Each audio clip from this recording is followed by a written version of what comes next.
Hello, and welcome to Life After 3D. This one is another one with no script.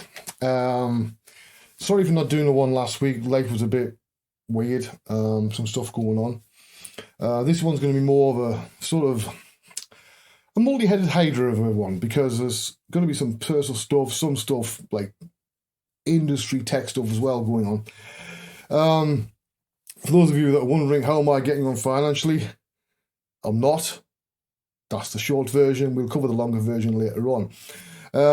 I've still been doing some experiments with AI art. There was a recent change to Disco Diffusion, which is what I've been using because they won't let me in to the beta for the other one for whatever reason. And I've got to do what I want to do now. You've just got to be very creative. I am thinking about doing a tutorial on it. For two reasons. One, some people seem to not realize some of the variables you can change that will give you better results. And also the more cynical version because I need some fucking money. And it will give a nice little cash injection to get me over a little while. And even with a small amount of sales, it could give me an extra couple of weeks of not having to worry about how to pay the bills. Other stuff that's happening. I know it's been on the news sites for 48 hours now. That an employee at Google is claiming that one of their AIs, conversational AIs, has gained sentience.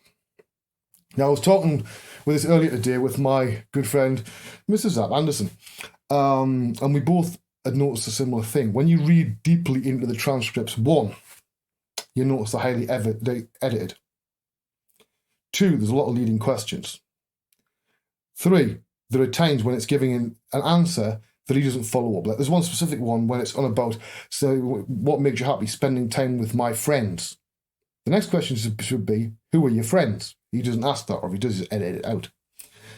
The thing is, extraordinary claims require extraordinary evidence. So far, I'm not exactly saying that. I was on the fence, but the more I've looked at it today, the less I'm convinced by it, you know. I think if you read a bit about the guy who's actually making the claims, it puts some of that into doubt. And that's not because he's not a neurotypical person or a normal person. I'm not a normal person.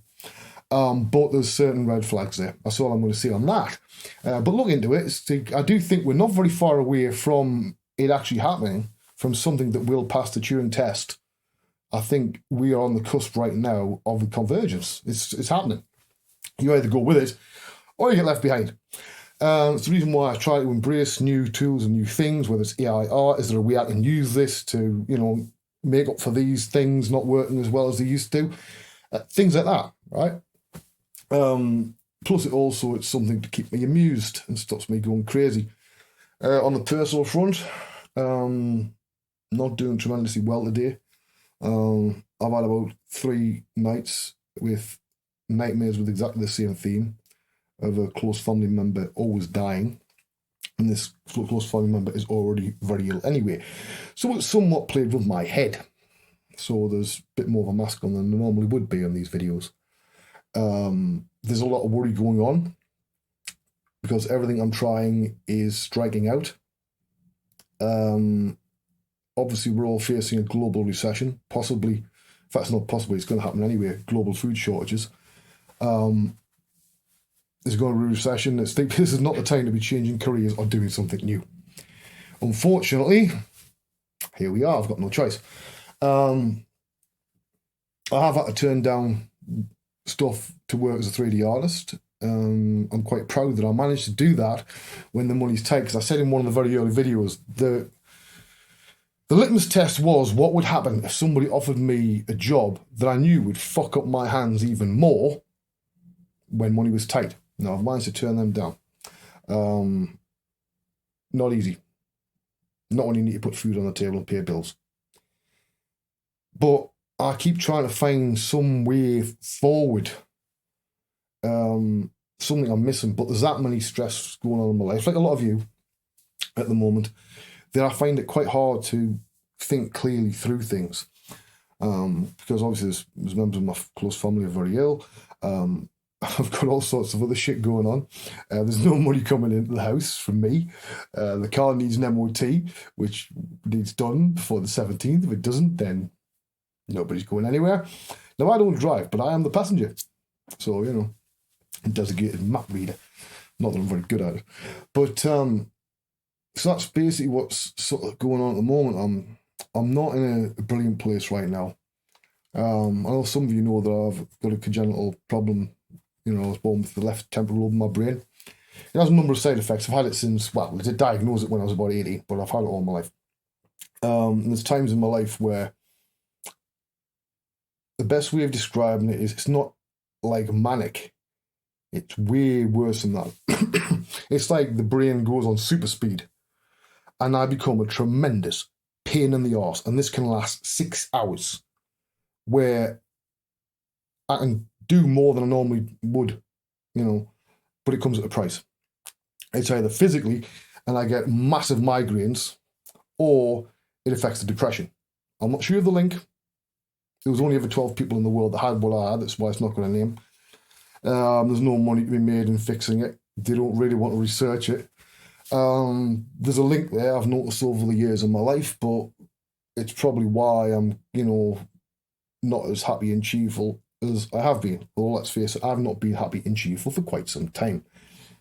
I do realise that people I know, and I'm not talking about close friends, I'm talking about people one step beyond that, always saw me as, you know, the life and soul of the party, the guy that would be standing there, you know, could have a party in an empty room, and always try to make everybody happy. But lately I've not been like that because of a lot of stuff going on that I can't explain in this video or any other video because it involves people other than me, just directly affects me and my responsibilities as a person. So it means I've not really got much to be happy about, to be honest with you, to be blunt. One of the things that was driving me a little bit nuts for a while is the one thing I learned: dyeing your beard a funny colour, right? Everybody, and I mean everybody, has an opinion. And about 60% of these people are not frightened to share their opinion, whether they think it looks good, whether it looks stupid. And my reply is normally, well, you don't look like a moron, but here we are. And I keep trying to explain that, look, I'm not doing this for you. I do it for me. However, there is also a deep meaning. If you've made it this far in the video without turning off, congratulations, 10 points to fucking Gryffindor. The reason that I dye my beard a funny colour, and not even my wife knows this one until she watches the video, I never fit in my entire life. Even from being a small child, I was always a square peg in a round hole, trying to fit in. And I got to a certain point in my life, and I thought, why? Why do I want to fit in? Why do I want to be like everybody else? What am I gaining from that? Nothing. And I realise there's lots of young people out there that are going through the same thing I did at their age, and they feel like a square peg in a round hole. It might be down to the fact they're not neurotypical. It could be the sexuality. It could be a number of things. It could be skin colour, religion, anything. It could be the style of music they like. Maybe they're the only person that likes country and western music in a town full of metalheads or something. Anything. And they're frightened to stick out, not realising that it's always best to be true to yourself. So this is a small way, a little tiny message to those people. Because if they see a 51-year-old bloke with a purple beard or a blue beard who's completely sticking out and doesn't particularly mind most times, then maybe it'll encourage them, make them realise it's okay to be different. Right? That's the message behind it. And that's the reason why it'll stay funny colours, at least until I get really bored with it. But yes, so I'm trying a little experiment today. If the sound is a bit better, there's a very low-tech reason, right? Because I can't afford to buy acoustic tiles for this room, what I've done is I have pillows lined all the way along that back wall there to try and kill some of the reflections. It won't do the top end of the room, but it should kill some of that there. So if the sound is better, let me know, because I'm using external audio on this, so it might get some extra reflection, but we'll have to see. Once I've processed it, added some EQ, gated it, compression, blah, blah, blah. Anyway, this is Life After 3D. I don't know what fucking episode number it is.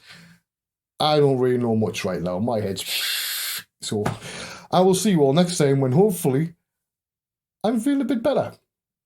Bye bye.